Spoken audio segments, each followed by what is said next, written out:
Welcome to Subramani.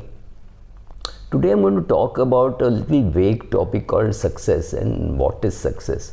So today a person who has say 5 years experience or 4 years experience on YouTube may not be a subject expert. Remember, can have more followers on that subject than perhaps experts in that field, right? Because some of the experts, including people like me, may not have kept pace with what the younger generation wants. They may not want to hear old stories, right? What happened in 1993, irrelevant for them. Their parents had not met by the time, if you're talking of 1993, right?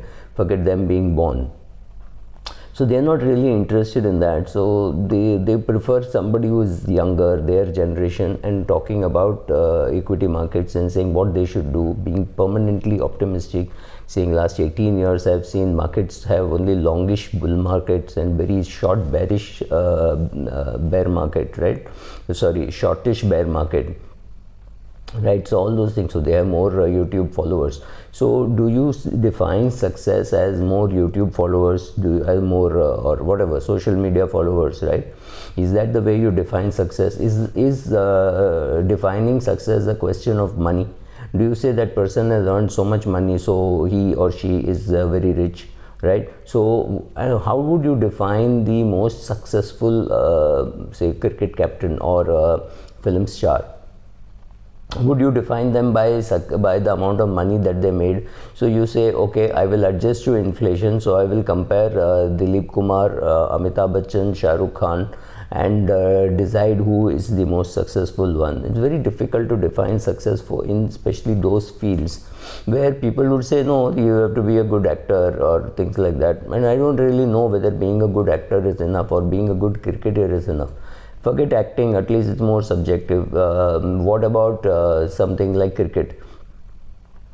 Would the richest cricketer be the most successful guy, or what would be the criteria for success? What would be your criteria for success? Depends on that. So if you watch a movie like Do Bigha Zameen and you can't identify, you say, I don't know what's happening, because you can't understand why a farmer was being ripped off from his land to put up a factory or things like that. You say, I don't know why this film was a great hit, but it was a great hit. Why Diwar was a great hit, or why Sholay was a great hit, or Amar Akbar Anthony was a hit. Today, if you watch, you may not enjoy it, right?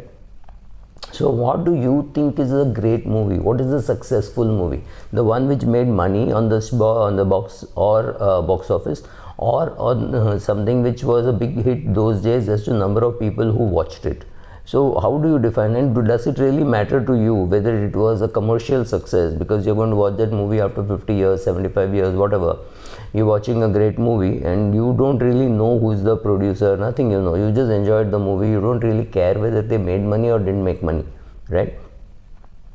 So the function is about, if you take something like cricket, what about a cricketer? Who would be the richest cricketer? I can assure you it will not be, it may not be a Gavaskar, Kapil Dev, Sachin Tendulkar, or Virat Kohli, right? So everybody, Dhoni, right? Everybody looks like, oh God, they earned a lot of money, which is true, because even if you adjust for time, it is not as though cricketers of the 1980s did very badly. Yes, at the beginning of their career, for somebody like Sunil Gavaskar, the beginning of their career didn't do well, but just picking out one Sunil Gavaskar is not fair, because he started earning maybe at 21, 22, and at 72 he's still earning. So the longevity of your earning is very important.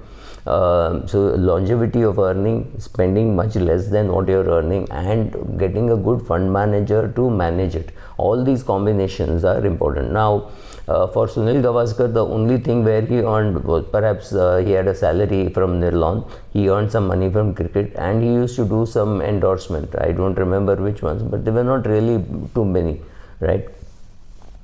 Cut to couple of, maybe even Ravi Shastri, again same thing, longevity. I think he made his debut at 18 or 19, and he continues to make money. He's doing something or the other. He's commentating, he's a manager, he's bidding in a franchisee, he's helping, advising some franchisees, something he's doing, and continues to earn.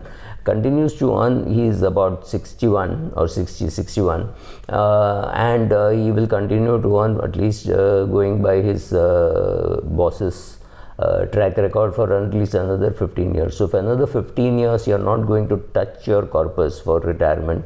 I'm sure Sunil Gavaskar is not touching his corpus, which is created for retirement. He's earning enough to meet his day-to-day expenses. He's earning much more, but he's earning, so he's not, so his compounding is still working.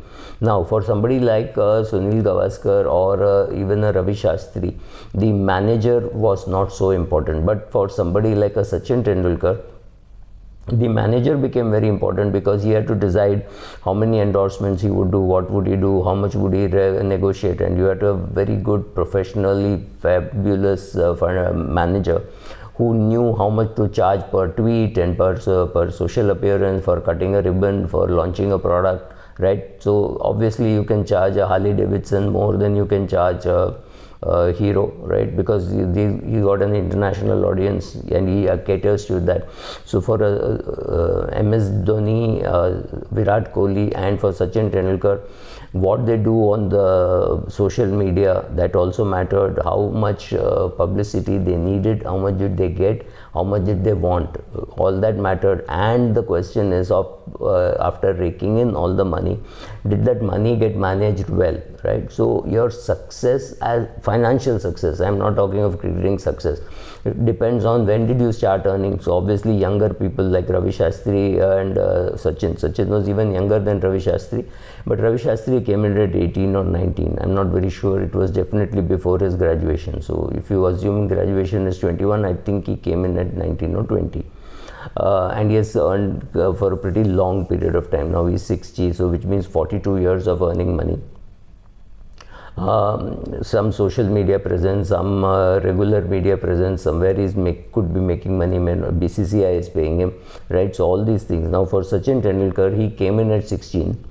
And he's about 40 plus, and which means 24 years of compounding would have happened, because Sachin came in at a reasonably good part of the cricketing phase, right? So how much he earned in social media may not have been as high as, say, Virat Kohli or some of the newcomers, but he came in during IPL. He had a social media presence. He did his own business. The question is, did he find a very good fund manager who compounded his money? Could have been a simple index fund. I'm not saying anything, but did he do business? Did he add on to it? Function of all these things, how much you earn is very important. There is no doubt. If you don't earn a big amount of money, you cannot invest a big amount of money. But then after that, how well that money got managed. Did you compound it in the mutual fund? Did you compound it in direct equity? Did you do a business and multiply that? How much you earn from social media? Because all those incomes are all going to add up, and which means maybe at 75, Sachin Tendulkar's endorsements may not be there, but his dividend incomes, etc., would obviously be much higher. So how well the money got managed, function of all this is success. So right, and I'm talking of financial success. So would people remember a cricketer for the amount of money he made, or will they remember him for the cricket that he played? The answer is obviously the cricket that he played. G.R. Vishwanath is not as rich as Sunil Gavaskar, to the best of my knowledge. But people will remember his innings. People will remember that Anil Kumble took 10 wickets. People will remember that Chandrasekhar Bedi and perhaps Venkat or Prasanna bowled India to a victory in 1971. People will remember that they did the same thing in West Indies, right? People will remember those things. People will watch Do Bigha Zameen and tell their kids, you must watch, this is such a great movie.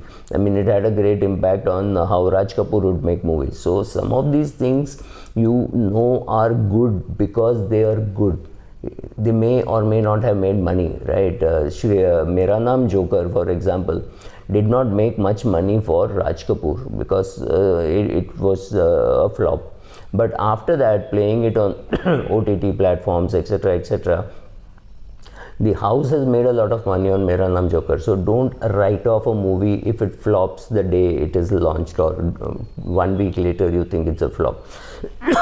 Sorry, because some of these people like Raj Kapoor and Amitabh Bachchan and Shah Rukh Khan have tremendous repeat value. So on OTT, people may, even Amir Khan, their movies may just last very long. Movies today last longer, so producers make more money, right? So success in terms of are you visible, do people consult you, do people think of you as an expert, right? All those things, and money. If that is how you define, then your definition would be different. And if you just say, oh, number of followers, then it could be different. Number of how much of influence you are, how many people talk to you about the things that they want to do. It's a function of all that. So you have to define your own success. Again, that internal scorecard and external scorecard, which Buffett talks about, which I've done a video, right? All these things put together, you have to decide what is success for you, and then your own criteria, your own judgment, your own value systems, you decide whether you are successful or not. Don't let media or anybody else decide what is success and what is your goal. Many people come to me and say at least one foreign trip every 2 years. I don't know whether they really want it or whether it's an item to do on the tick box because they want to tell the world that they went abroad, right? So you have to define your success, judge yourself against that. The world doesn't matter. Thank you.